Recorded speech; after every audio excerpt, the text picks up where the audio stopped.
Hi everybody. As you may excuse me, as you may have noticed, I got a haircut. No, that wasn't what I was going to say, but I did. A bunch of them. This week, reading one chapter, and the rest of the time, there's some posts, but I want you to really be looking at your research.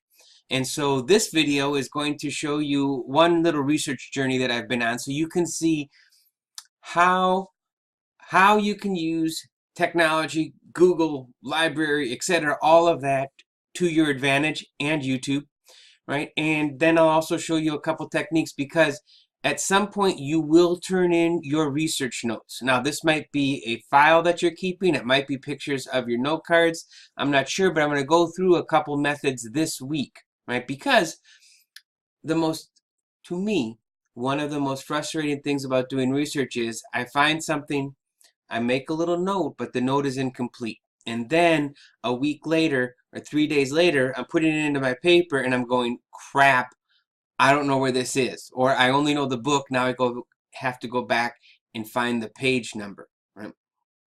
So let's start with some basic tools.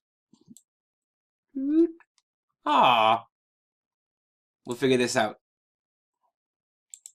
Okay, let's start with some basic tools. There we go. You've got your normal white cards. If you like, you can get them color coded, or if you have a bunch of white ones, eventually you might end up using a highlighter, right? And I'm going to put a blue mark on everything that's this category. I'll show you the tape in a little bit. This I just grabbed out of the teacher stuff because maybe once in a while I'll use it. But the nice thing about this is if I'm doing handwritten stuff, I will just cover up something that's messed up. Actually, it was just shiny, so I grabbed it. We're going to talk about cards in a bit. You can, of course, do other methods, but the nice thing about a card is you can shuffle the order, you can move things around much easier than if you have it all on print. And nothing says you can't put a bunch of notes, type it into Word, and then move it on, print it out, and put it on cards. But in some way, I want your thoughts organized. You will remember that I talked about the book Strangely Like War about forestry. And when I was reading that book, one of the things that I like to do is sometimes it works, sometimes it's a pain in the butt, but I will also look at comments from a book, right? I usually avoid the people who are super PO'd, right? Who've got an axe to grind, but I will look for where's a reasonable response to what's going on. And when I did that, this book came up. So The Final Forest, it's a Pulitzer Prize, right? This guy's a writer out in Seattle, and he went and he's interviewing the loggers, really spent time with them. And so this is, and I haven't read it yet, but this is another take, right, by a respected author that's coming at it from another angle, right? So you do want people coming from different angles, whatever your topic is, right? So you can see it better. Boy Crisis. Now, a couple things, right? When I find something, right, in here, and I'm taking notes, if I was going to use these note cards, right? Well, there's a couple things that are absolutely going to go on the note card every time, right? One is the source, right? So the Boys Crisis, pretty short enough. I'll just write Boys Crisis. If I had a book that said something like, the effects of fatherlessness on blah, blah, blah, blah, blah, I would probably shorten it up, right? But I'm going to put the source, and I'm also going to put the page number. So here, this has, on page 118 and 119, 15 things about how the effects of fathers involved in their sons are there. So, for example, a study of boys from similar backgrounds revealed that by third grade, boys whose fathers were present scored higher on every achievement test and scored higher grades. So school achievement, school dropouts, employment, suicide, right, drugs, there's 15, all about things that are positive effects of having a father at home, or of course could be the negative effects of them being gone. So in my note card, I'm going to have 15 effects. I'm not going to put all of the details down, right? But I'll put the ones that I know that I'm thinking of. Dropout, suicide, work, maybe that's kind of the angle that I'm taking. I would mention those, and I would put pages 118, 119 of the Boys Crisis, and I'll have this card now.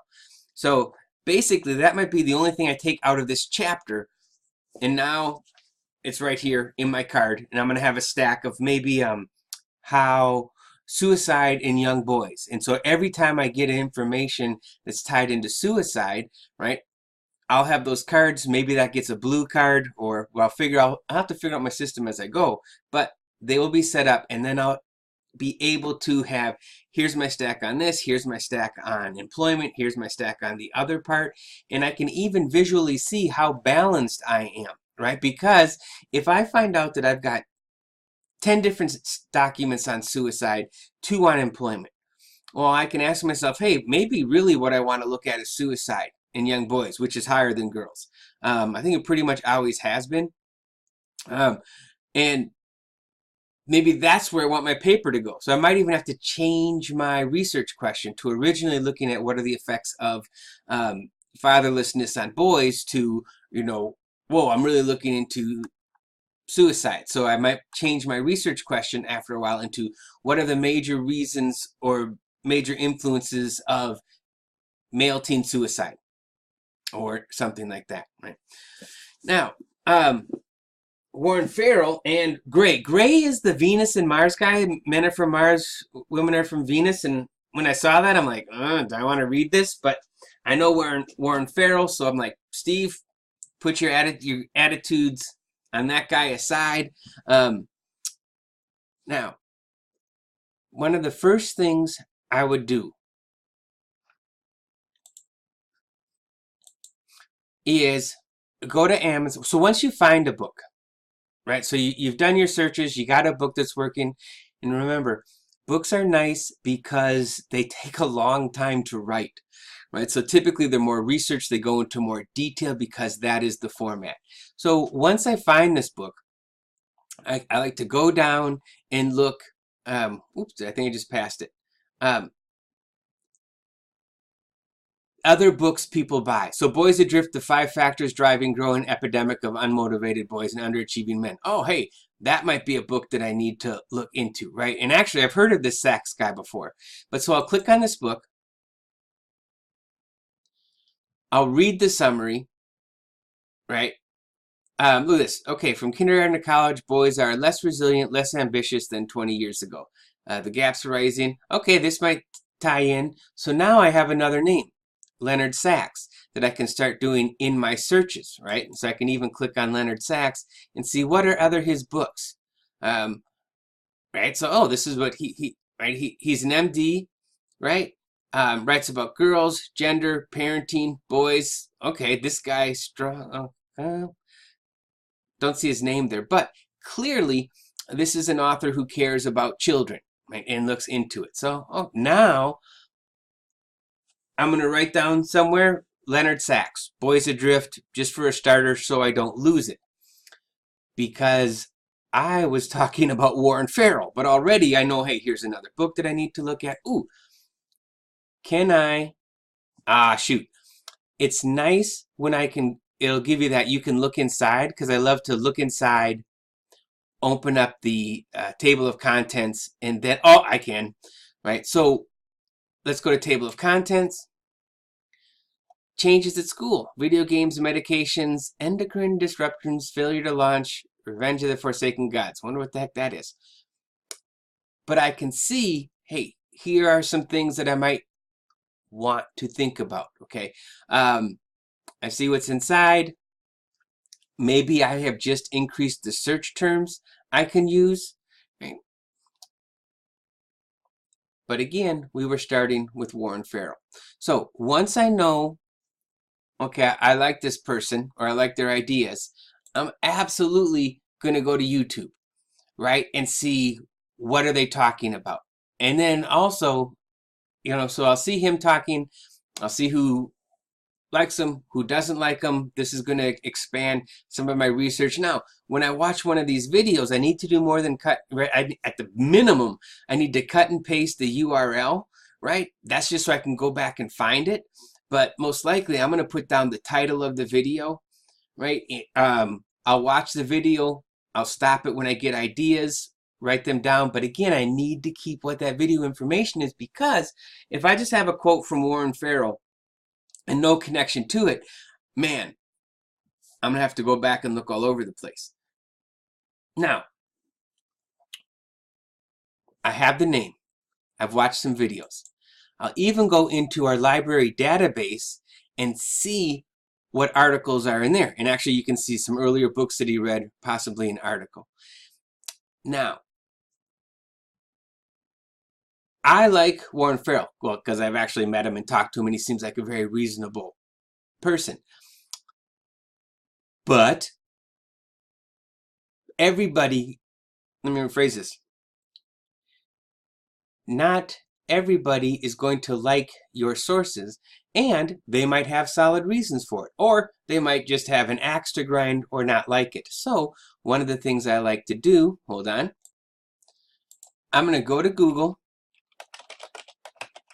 and I already typed this in, right? Critics of Warren Farrell, because I want to see what other people think of his ideas. Because if I'm hanging out with a bunch of people, and this is mostly what we do, who agree and think like us, we're going to miss things, right? And we're going to have blind spots. It's natural. So it's interesting. So I start looking at, here's a Mother Jones issue, right? Mad Men inside the men's right movement. The army of misogynists and trolls it spawned. Now, clearly, Mariah Blake, just by the words that we know she has a hostile take on us. Mad Men, army of misogynists, trolls. I mean, clearly, she does not like the men's rights movement. And, hey, good for her. Maybe it is all of these things. So, I'm going to go through. I'm going to read it. I'm going to see what's going on. I'm going to be very careful, right, to see the information that's given and also how it's presented. I'll give you one example, right? They're talking about men's rights, and there's a wide range of things, but these ideas have given rise to aggressive tactics and rhetoric. The National Coalition for Men, who he's a board member of, have fought to cut off state funding for domestic violence programs if men aren't included, right? Wow. That seems harsh, right? Aren't women the only ones who are really involved in domestic violence? Well, no. If you look at this, and any domestic violence is horrible, obviously, right? Ask yourself, when you think of domestic violence, do you only think of women? Because if you look at the results, right, typically in their lifetimes, and there's a bunch of different statistics and different angles, but 35% of women and 28% of men. So basically, right, almost 4 in 10 women, almost 3 in 10 men will be subjected to domestic violence. So it makes sense to not ignore men in domestic violence. So it looks like, that's what that group is going. And I believe in the article, they're painting as a sort of anti-woman thing, as opposed to more of a let's include both genders, right? But I am going to read it and see, because maybe there's, hey, there can be things, maybe I find out, right, that there's certain areas where he seems pretty solid and maybe he has a weakness. Just like in The Righteous Mind, awesome book. And I believe there's 2 studies that he quotes in there that are actually questionable studies, right? So it's like, okay, I wonder why he's using that study, right? So the other thing that I'll just throw in, yes, because I'm going to make sure this video stops at 20 minutes or roughly, just because of uploading and everything like that. And then there'll be another video, right?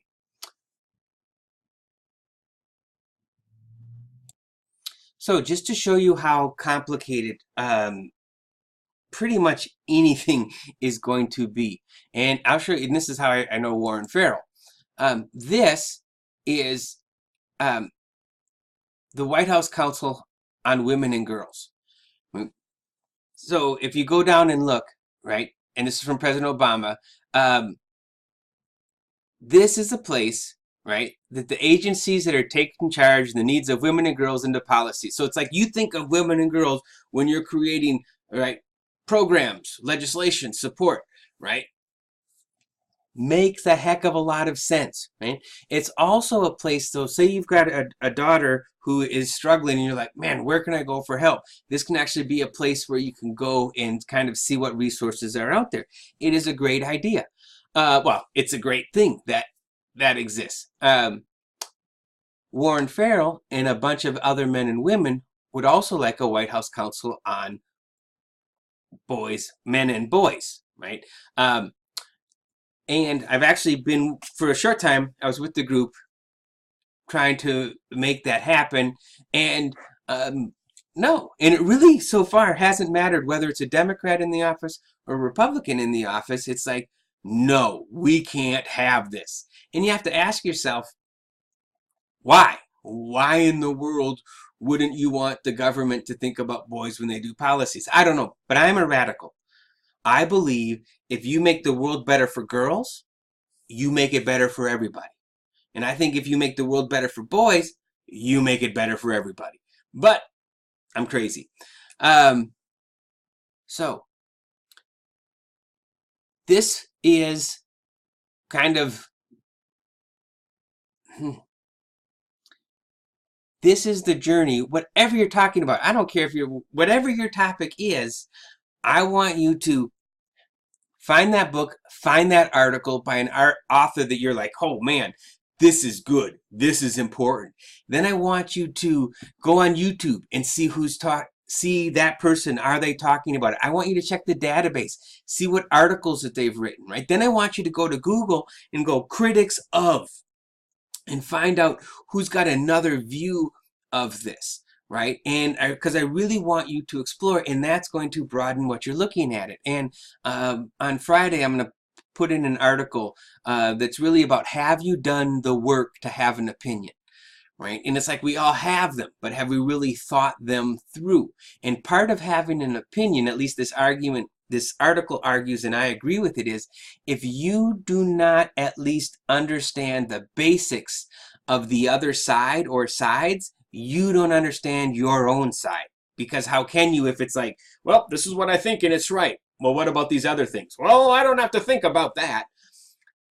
That's crazy. Right? So I want you to, don't shy away from somebody who is tearing up, the person you like's idea. Look at it. Say, that's a gift to me. And now I can start seeing, where are they right? Where are they wrong? Where is it simply a different location of values? They're putting care harm above sanctity, or the other person's putting sanctity above care harm. So you can see, right, hopefully, that a lot of times good people have good ideas because they're coming from a different value system. And then you will absolutely see, right, that there are some people out there in all organizations and sides that are being very dishonest, right? And they're going to paint that woman that you really respect as a man-hating shrill, right? And then they're going to take that guy who's saying something and they're going to say, look at how he's this, right? Or they're going to take, pick the person, pick the community. There's going to be somebody there saying, yeah, look, there you go. This person is all, there's your test. If they're saying this person is a total monster, right? Most likely, unless you have pictures of them eating babies or killing somebody, they're probably not a total monster. And that says more about the person accusing them than it does the person, but you still pay attention and you look. And when you are doing all these note cards, or oh, come on, you can do it. If you're making your if you're writing things down, right? 15 ways boys suffer without fathers, page 185, right, to 186. I double check that. The boys' crisis. when you're keeping all this information out, I want you to have a range. I want you to be able to say, hey, Steve, you know what? I looked at this idea financially, and I also looked at ethically, or hopefully you get the idea. It's why we're only reading one chapter, right, this week, because I want you to spend a couple hours for sure, right, looking for information, right, from a wide range of places on your topic. Now, in the future, there will be a few more videos on organizing stuff. One of the things I'd also do, the last thing I'm going to add in here, is I went to EasyBib, right?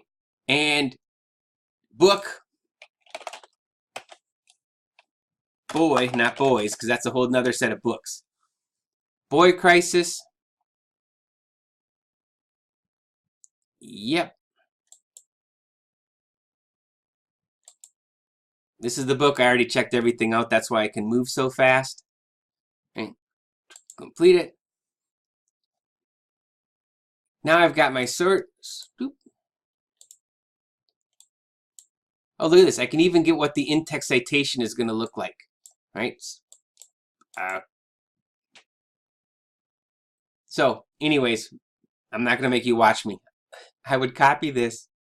I would put it right in here next to it. I might even, I'm very comfortable with MLA in-text citation, so I'm not going to worry about that.